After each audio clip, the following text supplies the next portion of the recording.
Media साथ नहीं तो जनता भी साथ नहीं। जी हां दोस्तों, मैं आरडी भारती और आप देख रहे हैं बिहारी सुल्तान। बिहारी सुल्तान चैनल बहुजन समाज के लिए समर्पित है। बहुजन समाज की तमाम खबरें दिखाऊंगा।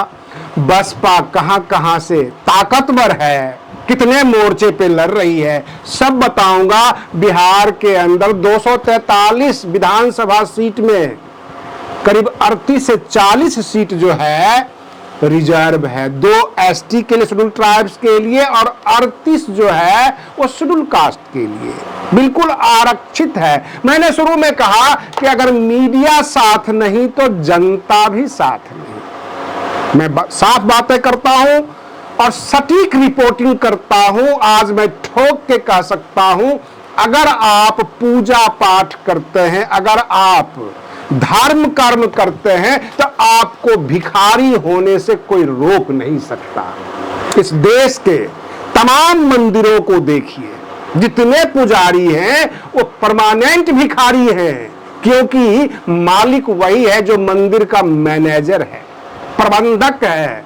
अयोध्या में भी जो पूजा पाठ करते होंगे वो भिखारी पक्के होंगे, और जो मैनेजमेंट करते हैं वो जमीन बेच लेते हैं, वो दान को लपेट लेते हैं। जितने भी दान दक्षिणा आता है सबके ऊपर धावा बोलते हैं। यही सिस्टम है, यही सच्चाई है। सच्चाई आपको थोड़ी कड़वी लगेगी। बहुजन समाज पार्टी काफी ताकतवर हो रही है। उत्तर प्रदेश में तो हो रही है, वहां पे डायरेक्ट बहन मायावती जी हैं, लखनऊ में उनका अपना हेडक्वार्टर है। तो ये कहने वाली कोई बात नहीं कि उत्तर प्रदेश में जो है बसपा मजबूत हो रही है। लेकिन अफसोस की बात यह है, बसपा के इकलौते विधायक उमा शंकर सिंह, जिनके पिताजी 106 वर्ष के हैं, वो पूर्व फौजी हैं, कहने का मतलब पूर्व सैनिक हैं, और उनको अपमान किया जाता है भाजपा के नेता दयाशंकर सिंह जी के द्वारा। यह तमाम पूर्व सैनिकों का अपमान है। इस देश में देश के लिए लड़ने भिड़ने वाले उन सैनिकों का अपमान है। क्या पूर्व सैनिक होना अथवा सेना में भर्ती होना इस देश के लिए गुनाह है? मैं तमाम दर्शकों से अपील कर रहा हूं, आप हमारे चैनल को आर्थिक सहयोग दीजिए। अगर आप ये सोचते होंगे कि एक तरफ जो मीडिया है भाजपा की गाना गा रही है, सत्ता पक्ष की, और दूसरी तरफ कांग्रेसी मीडिया है जो आरजेडी की, बाकी दलों की, तो मैं बता दूं कि एक तरफ सामंती मीडिया है और दूसरी तरफ नव सामंती मीडिया है। मैं नया नाम दे रहा हूं, सामंती मीडिया और नव सामंती मीडिया। जब ये चुनाव में जाएंगे ये शूद्र बन जाएंगे। जब पिता का श्राद्ध करना होगा ये प्रयागराज जाएंगे, बोध गया जाएंगे। अभी श्राद्ध पक्ष आने वाला है। जितने भी ये नव सामंती नेता हैं ये अपने बड़े बुजुर्गों का पिंडदान करेंगे, ब्राह्मणों को दान करेंगे। दान करने के लिए ब्राह्मणों के पास जाएंगे। अगर SC ST OBC माइनॉरिटीज का जो गरीब लोग, इनसे कुछ सहायता मांगने आएगा, कोई मीडिया वाला अगर खड़ा हो जाएगा कि मेरे गाड़ी में पेट्रोल नहीं है, वहां ये मुंह फेर लेते हैं। मीडिया को तो ये सरकारी मीडिया समझते हैं, सोचते हैं ये जो दास लोग हैं चारों तरफ हमारे सामने हाथ जोड़े हुए हैं, ये तो हमारे लिए ही हैं। ये इनकी सोच है। ये नव सामंतों की बात कर रहा हूं। नव सामंतों में कौन? कांग्रेस, आरजेडी, जितने भी महागठबंधन में दल हैं, ये सब के सब नव सामंत हैं। ठगते हैं, आम जनता को ठगते हैं। बिहार में बाढ़ पीड़ित है, सत्ता पक्ष अगर दरिंदा है, सत्ता पक्ष डाकू है, तो विपक्ष वाला चौकीदार क्यों नहीं? वहां पे खड़ा क्यों नहीं? सवाल जवाब क्यों नहीं कर रहा? हिसाब क्यों नहीं ले रहा है? अगर जिला पदाधिकारी ये कह रहे हैं कि चूरा का 100 बोरा है, 200 बोरा आया, हमने सूखा राशन का 500 बोरा दिया लाए हैं, क्या विपक्ष का नेता उस बोरा को गिनने के लिए खड़ा है? नहीं, दोनों मिलकर लूटते हैं, आम जनता को बेवकूफ बनाते हैं। अगर बिहार में लूट हो रही है, आम जनता के हक हिस्सा मारा जा रहा है, अकेले सत्ता पक्ष को हम ब्लेम नहीं कर सकते, क्योंकि सत्ता पक्ष तो लूट ही रही है, साथ में विपक्ष वाले भी अपना कमीशन सेट रखते हैं। बिहार में बसपा का शासन आना जरूरी है। बहन मायावती जी को ध्यान देना होगा, बसपा के ऊपर ध्यान देना होगा, क्योंकि हम अपने सर्वे में ये देख रहे हैं, ये पा रहे हैं, एंटी इनकम्बेंसी है। पिछले 20 सालों का एंटी इनकम्बेंसी है, नीतीश कुमार के खिलाफ है। जनता पसंद नहीं कर रही है। लेकिन अगर आप ये सोचते होंगे कि पसंद नहीं कर रही है तो वो कांग्रेस को वोट कर देगी, वो आरजेडी को वोट कर देगी, वो वाम दल को वोट कर देगी, ऐसा भी नहीं होने वाला है। चाहे ये वोट भार में जाओ, जनता का गुस्सा चरम पर है। वो बसपा को वोट कर देगी, वो निर्दलीय को वोट कर देगी, वो वोट करने नहीं जाएगी। लेकिन वो जानती है जनता कि एक सामंती है और दूसरे नर सामंती हैं। ये चुनाव के वक्त जो है हमें शूद्र बनकर ठगने आएंगे, संविधान को लेकर सामने आएंगे। ये ठग लोग हैं। अगर सत्ता पक्ष ने हमें कुछ नहीं दिया तो ये हमारा पहरेदार हमारी वकालत करने क्यों नहीं गए? ये जाते भी नहीं है, केवल ये बताते हैं कि देखो सत्ता पक्ष लूट रहा है, मीडिया उसके साथ है। जो मीडिया उनके साथ है, गोदी मीडिया, उसको वो खरीदे हुए हैं, उनके ऊपर वो खर्च करते हैं। वो क्यों नहीं बोले उनकी बात?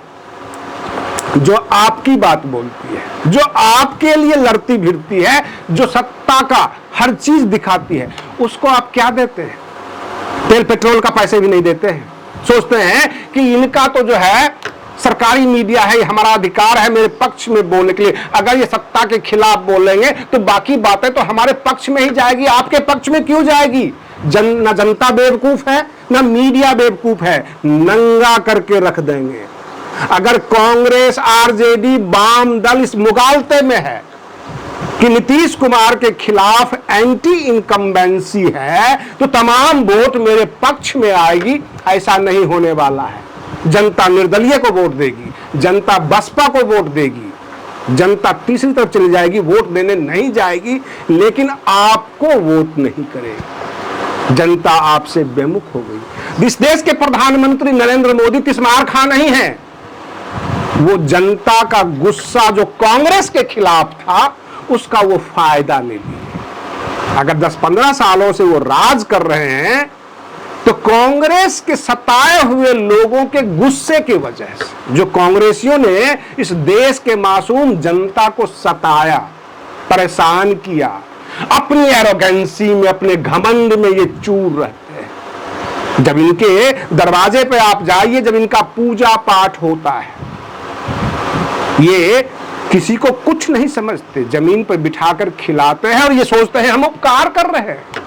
SC, ST, OBC, माइनॉरिटीज, अल्पसंख्यक पसमानदा मुसलमान, गरीब मुसलमान, उसको ये कीड़ा मकोड़ा समझते हैं। शेड्यूल कास्ट, शेड्यूल ट्राइब्स को कभी जाकर देखिए, जब थाने में कंप्रोमाइज होती है, सवाल ये उठता है, उनकी इज्जत लूटी जाती है, उनकी दौलत लूटी जाती है, उनका घर उजाड़ दिया जाता है, फिर उसको विवश किया जाता है थाने में। कंप्रोमाइज करो नहीं तो कोर्ट कचहरी में उजड़ जाओगे। इस तरह का डर दिखाकर यही नव सामंती नेता SC, ST, OBC, माइनॉरिटीज के दबाव डालते हैं इनके समाज के ऊपर।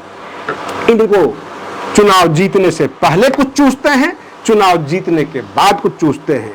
पहले जनता से चंदा वसूली करते हैं, लोगों से समर्थन वसूली करते हैं, और उसके बाद जब ये सत्ता में चले जाते हैं तो काम करने के बजाय रामचरितमानस के कुछ चौपाई का ये बखेरा खड़ा कर देंगे। तुलसीदास 1526 ईस्वी में रामचरितमानस लिखे थे। उस वक्त अकबर का शासन था, मुगल वंश का शासन था। क्या हम ये मान लें कि तुलसीदास जी ने लिखा था कि ढोल गमार शूद्र पशुनारी ये सब है ताजन के अधिकारी, इसमें महान अकबर का भी साथ था? उस वक्त तुलसीदास के ऊपर क्यों नहीं रोक लगाई थी? ये मुगल वंश, ये अकबर, उस वक्त तुलसीदास को क्यों नहीं अरेस्ट किया था जिस वक्त किताबें लिखी गई थी? क्या उस वक्त का शासन क्या दलितों के खिलाफ था, शूद्रों के खिलाफ था? तुलसीदास जी ने ग्रंथ लिखी और उसको मान्यता दे दिया मुगल शासन ने। ये झूठ बोलने वाले लोग अक्सर डॉक्टर भीमराव अंबेडकर का फोटो लगा जनता के बीच जाते हैं और डॉक्टर अंबेडकर के खिलाफ ही सारे काम करते हैं। संविधान लेकर जाते हैं। क्या संविधान में दिया हुआ है कि जो SC ST OBC माइनॉरिटीज के पक्ष में जितनी योजनाएं आई है उसको सत्ता ने अगर लागू नहीं किया है तो विपक्ष चुप रहे। विपक्ष ने आवाज क्यों नहीं लगाया? अटल बिहारी वाजपेयी जी जो हमारे देश के पूर्व प्रधानमंत्री थे, उन्होंने भरे सदन में कहा था कि अगर कुत्ता चोर को देखकर नहीं बोलता है तो समझो ये कुत्ता जो है वो चोर को पहचानता है। इस देश का विपक्ष सत्ता पक्ष की तमाम कमियों को, तमाम घोटाले को जानता है, उसमें उसका वो हिस्सेदार है। 72,000 करोड़ का चिट पुर्जा जो होता है बिल कैग के पास नहीं गया जब तक एनडीए की शासन है बिहार में। 72,000 करोड़। क्या किसी विपक्ष के नेता ने भूख हड़ताल पर बैठा, धरना पर बैठा कि उस 72,000 करोड़ का बिल चाहिए, कैग को आप क्यों नहीं दे रहे हो? ऐसा ये नहीं करेंगे क्योंकि हो सकता है उसमें ये कमीशन खाए हों। सत्ता के पक्ष से अंदर खाते इन विपक्षियों के पास कमीशन जाता है। सवाल ये उठता है, देश की जनता, बहुजन समाज मेहनत करता है तब तो जाके 2 वक्त की रोटी मिलती है। इनकी फॉर्च्यूनर कैसे चलती है? कभी किसी नेताओं से उनके आय, उनके इनकम और उनका खर्च दोनों का ब्यौरा लिया जाता है। चुनाव में जो खर्च करते हैं, चुनाव आयोग कहता है खर्चा का ब्यौरा ले लिया, लेकिन ये पैसा आया कहां से? ये सवाल नहीं होता। पैसा आप कहीं से ले आओ, डाका डाल के ले आओ, जनता के लूट के ले आओ, बस कितना खर्च किया ये बता दो। खर्च की लिमिट है चुनाव आयोग में। वह खर्च का पैसा आया कहां से, किस कमाई के जरिए आया, ये चुनाव आयोग नहीं पूछती है। और विपक्ष ये बातें खोलकर इसलिए बताने को तैयार नहीं है कि सत्ता पक्ष और विपक्ष दोनों लुटेरे हैं। हम नेताओं के खिलाफ करेंगे, हम जनता के साथ हैं, तमाम नेताओं के खिलाफ करेंगे। इस बार बिहार विधानसभा चुनाव में बिल्कुल बारी बारी से दिखाएंगे।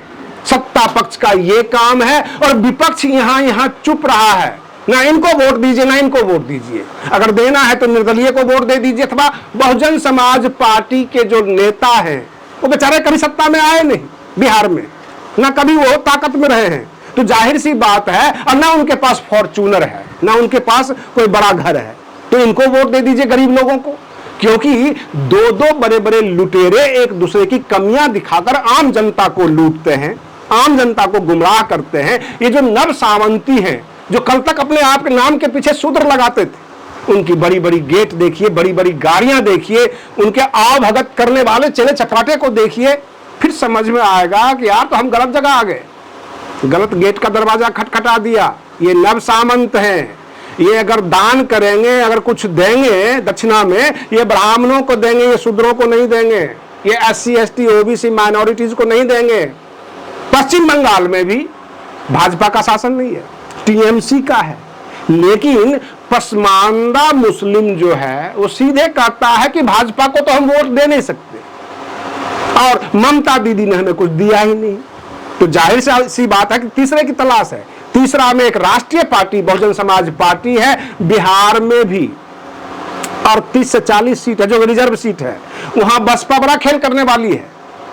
और बहुजन समाज पार्टी की उत्तर प्रदेश में संभावना लगती है कि 2027 में हम सत्ता में आ जाएंगे, वो पंचायत चुनाव में भी जोर लगाएंगे, वहां उनकी ताकत ज्यादा है। लेकिन सबसे बड़ा खुलासा यह है कि बिहार में भी बसपा की ताकत बढ़ रही है।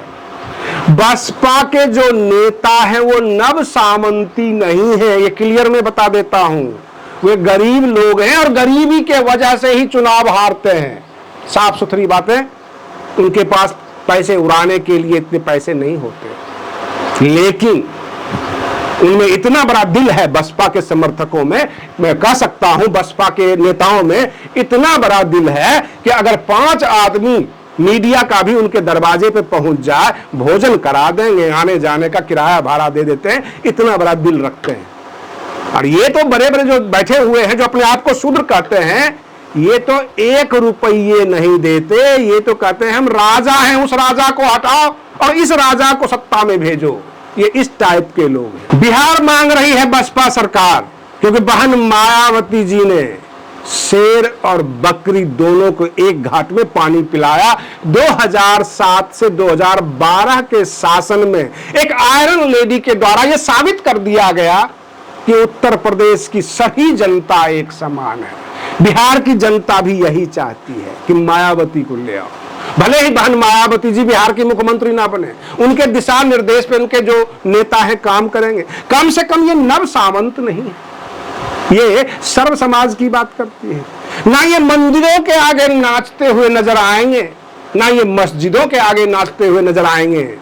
बसपा सबको एक समान भाव से देखेगी। पसमानदा मुसलमान, SC ST OBC, मुसहर, डोम, चमार, जितनी भी छोटी जातियां हैं जिनको आप कहते हैं नीचे की जाति अथवा आप कहते हैं छोटी जाति, बहुत सारा नाम से पुकारा जाता है। ये छोटी जाति कैसे हुई? अरे ये भारत के भविष्य हैं। भारत के भविष्य निर्माण में ये अपना अहम हिस्सा निभाते हैं। आप इन्हें छोटी जाति कहते हैं, आप इन्हें शेड्यूल कास्ट, शेड्यूल ट्राइब्स करके पुकारते हैं।